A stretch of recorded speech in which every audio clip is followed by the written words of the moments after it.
हम चेचक का टीका नहीं बनाते हैं। चेचक हो जाता है तो कहते हैं कि माई जी आ गलो और ओकरा पूजा करते हैं महोदय, और जलन से तड़प तड़प के कितना लोग मर जाता है। लेकिन जब विदेश में चेचक का टीका बनता है तो माई जी कहाँ चल जाता है आपका। हमने किला बनाया, महल बनाया, कोठी बनाया, बंगला बनाया, लेकिन उसमें शौचालय की टंकी न बनाया, उसमें शौचालय नहीं बनाया महोदय। हमने क्या बनाया, एक जात बनाया कि बड़े बड़े लोग पैखाना करेंगे, और जात बनाया, बनाया, मेहतर बनाया कि वो आएगा सुबह और अपने हाथ से उठा के माथा पे फेंकने का काम। इस देश में हमने बैल गाड़ी का पहिया नहीं बनाया, हमने एक जात बनाया, कहार बनाया, चंद्रवंशी बनाया कि उसका काम मोटे मोटे तोंद वाला को पालकी पे बैठा के एक जगह से दूसरे जगह ले जाने का काम करेगा। किस देश में महोदय हमने वॉशिंग मशीन की टेक्नोलॉजी नहीं बनाई, एक जात बनाया, हमने वॉशरमैन बनाया, धोबी बनाया कि हमारा काम जीवन भर कपड़ा गंदा करना है, तुम धोबी हो, तुम्हारा काम जीवन भर कपड़ा धोना। हमने लेदर टेक्नोलॉजी नहीं बनाया, जूता चप्पल बनाने का टेक्नोलॉजी नहीं बनाया, एक जात बनाया,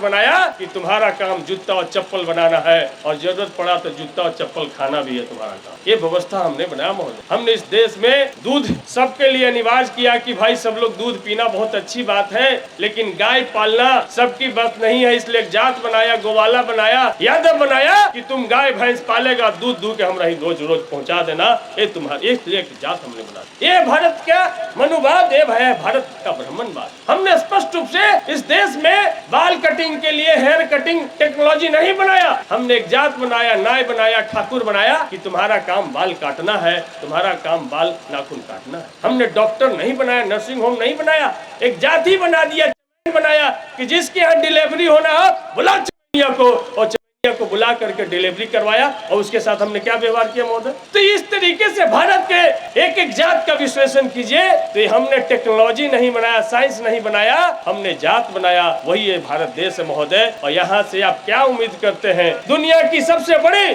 आबादी वाला देश में एक नोबेल पुरस्कार जीतने वाला नहीं होता है, एक टीका बनाने वाला नहीं हम बना पाते हैं। हम जगत गुरु शंकराचार्य हम यहाँ पैदा कर लेते महोदय, पूरा जगत के जानने वाला सबसे बड़ा गुरु बना लेते हैं, लेकिन पोलियो का हम टीका नहीं बना पाते। हम चेचक का टीका नहीं बनाते हैं। चेचक हो जाता है तो कहते हैं कि माई जी आ गलो और ओकरा पूजा करते हैं महोदय, और जलन से तड़प तड़प के कितना लोग मर जाता है। लेकिन जब विदेश में चेचक का टीका बनता है तो माई जी कहाँ चल जाता है आपका। तो इस तरीके से आप देश के लोगों को कितना गुलाम बना करके रखा। चंद्र ग्रहण हो, सूर्य ग्रहण हो तो गर्भवती महिला को रात रात भर आप खड़ा करा करके रखते, ये आपका संस्कृति है। आरएसएस बीजेपी का जो विचारधारा है उसका पेटेंट आरएसएस और बीजेपी के पास में है, उसका कोई भी नकल करने की कोशिश करेगा उसका मौत तय है। इसलिए जो भी समाजवादी विचारधारा, अम्बेडकरवादी विचारधारा या वामपंथी विचारधारा में विश्वास रखने वाले लोग, उनके लिए बहुजन, उनके लिए सर्वहारा, उनके लिए अर्जक, उनके लिए कमेरा, उनके लिए किसान वर्गों, मजदूर वर्गों के लिए जो हित है, शूद्र वर्गों के लिए जो हित है, उनकी बात को प्रमुखता से करनी चाहिए। और भारत में तो बहुत सारे डॉक्टर हुए जिन्होंने टीबी का इलाज किया, कैंसर का इलाज किया, पोलियो का इलाज किया, लीवर का इलाज किया, बुखार का इलाज किया, लेकिन डॉक्टर अंबेडकर एक ऐसे डॉक्टर हुए जिन्होंने ब्राह्मणवाद और पाखंडवाद का इलाज किया, उसकी दवाई बताने का काम किया।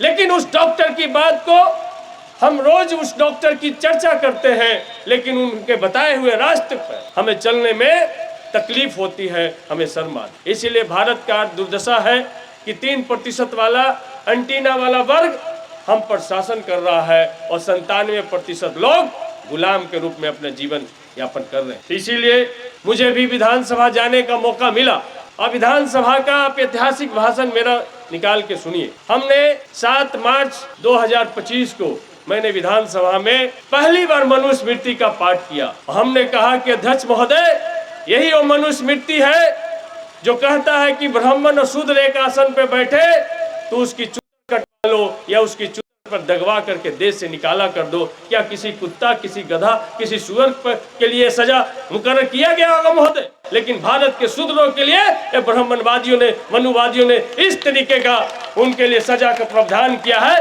और इसको भारत सरकार सेंट्रल यूनिवर्सिटी में पढ़ाने का इजाजत दी है महोदय। और कहते हैं कि CRPC, IPC से बढ़िया दंड संहिता मनुस्मृति में है।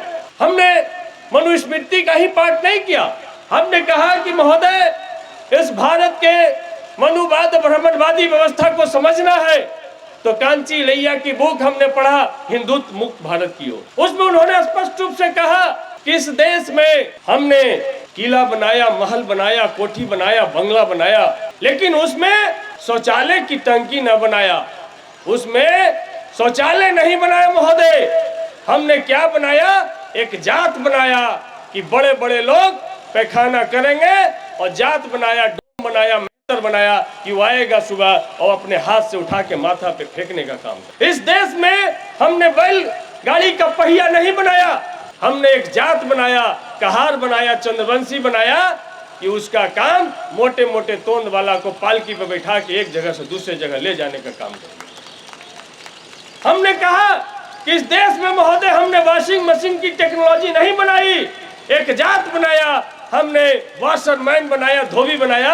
ये हमारा काम जीवन भर कपड़ा गंदा करना है, तुम धोबी हो, तुम्हारा काम जीवन में कपड़ा धोना। हमने एक जात बनाया, हमने चमार एक जात बनाया, हमने लेदर टेक्नोलॉजी नहीं बनाया, जूता चप्पल बनाने का टेक्नोलॉजी नहीं बनाया, एक जात बनाया, चमार बनाया कि तुम्हारा काम जूता और चप्पल बनाना है, और जरूरत पड़ा तो जूता और चप्पल खाना भी है तुम्हारा काम। ये व्यवस्था हमने बनाया महोदय। हमने इस देश में दूध सबके लिए अनिवार्य किया कि भाई सब लोग दूध पीना बहुत अच्छी बात है, लेकिन गाय पालना सबकी बात नहीं है, इसलिए एक जात बनाया, गोवाला बनाया, और अध्यक्ष महोदय भी बैठे थे नंद किशोर यादव जी। हमने कहा कि महोदय जात बनाया, गोवाला बनाया, गोवार बनाया, यादव बनाया कि तुम गाय भैंस पालेगा, दूध दूध के हमरा ही रोज रोज पहुंचा देना, ये तुम्हारी एक जात हमने बना। ये भारत का मनुवाद, ये भारत का ब्राह्मणवाद। हमने स्पष्ट रूप से इस देश में बाल कटिंग के लिए हेयर कटिंग टेक्नोलॉजी नहीं बनाया, हमने एक जात बनाया, नाय बनाया, ठाकुर बनाया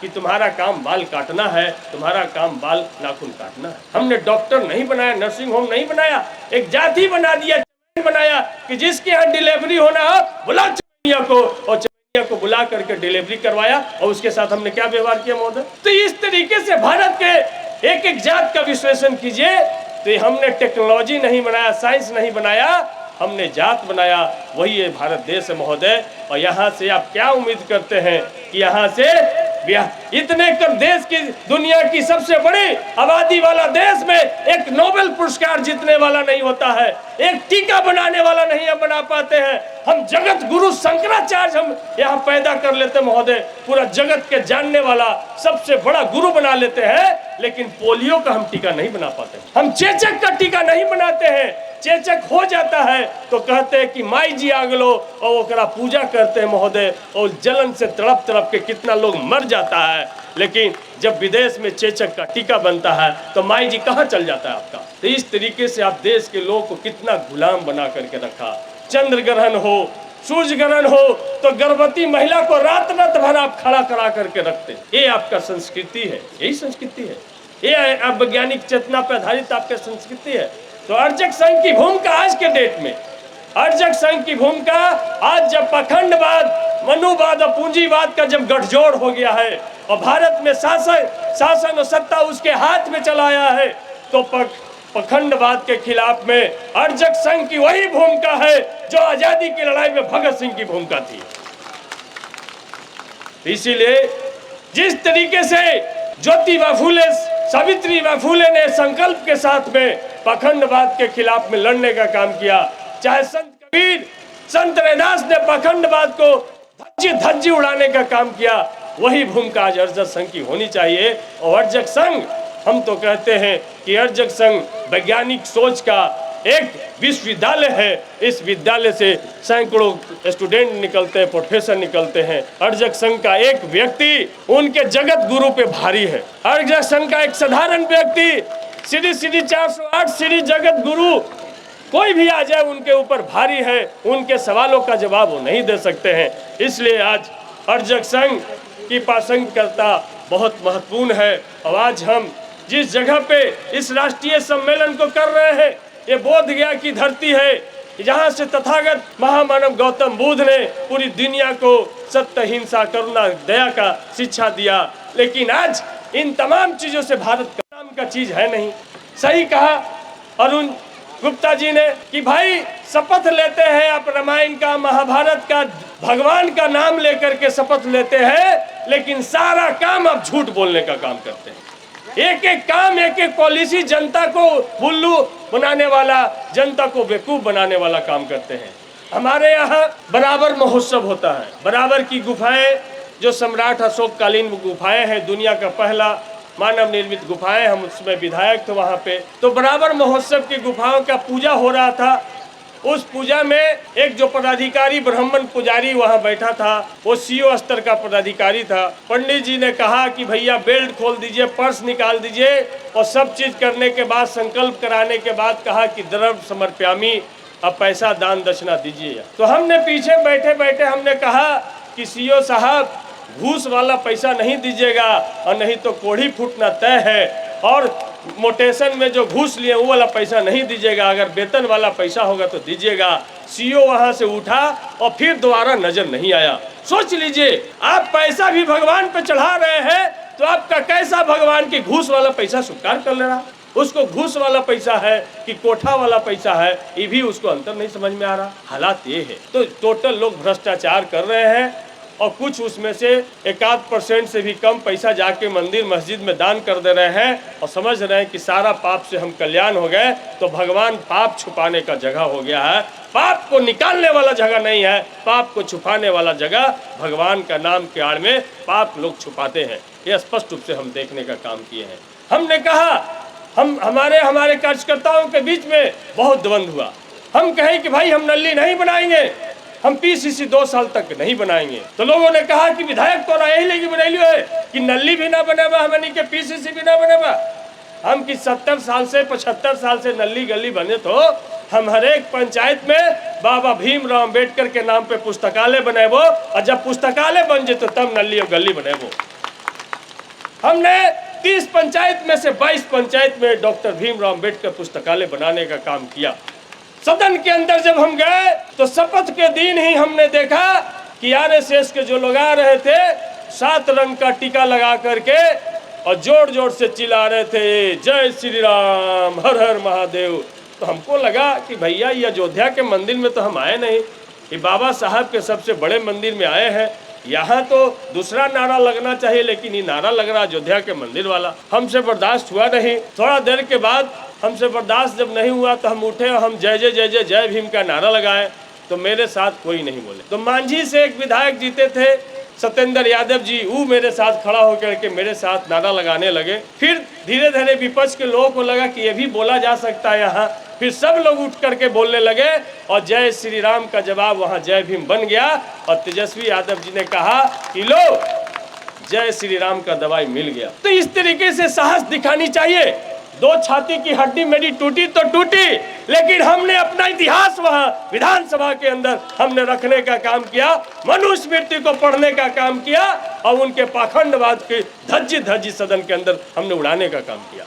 इसलिए साथियों, जो भी जहाँ भी आपको मौका मिले, आपके अंदर यदि तथागत बुद्ध को मानते हैं, अम्बेडकर को मानते हैं, परियार को मानते हैं, या रामस्वरूप वर्मा के मानने वाले लोग हैं, तो आप वैज्ञानिक चेतना का विकास आपका परम कर्तव्य होना चाहिए। पहली ड्यूटी वैज्ञानिक चेतना समाज में विकसित हो, इसकी बात आपको करनी चाहिए।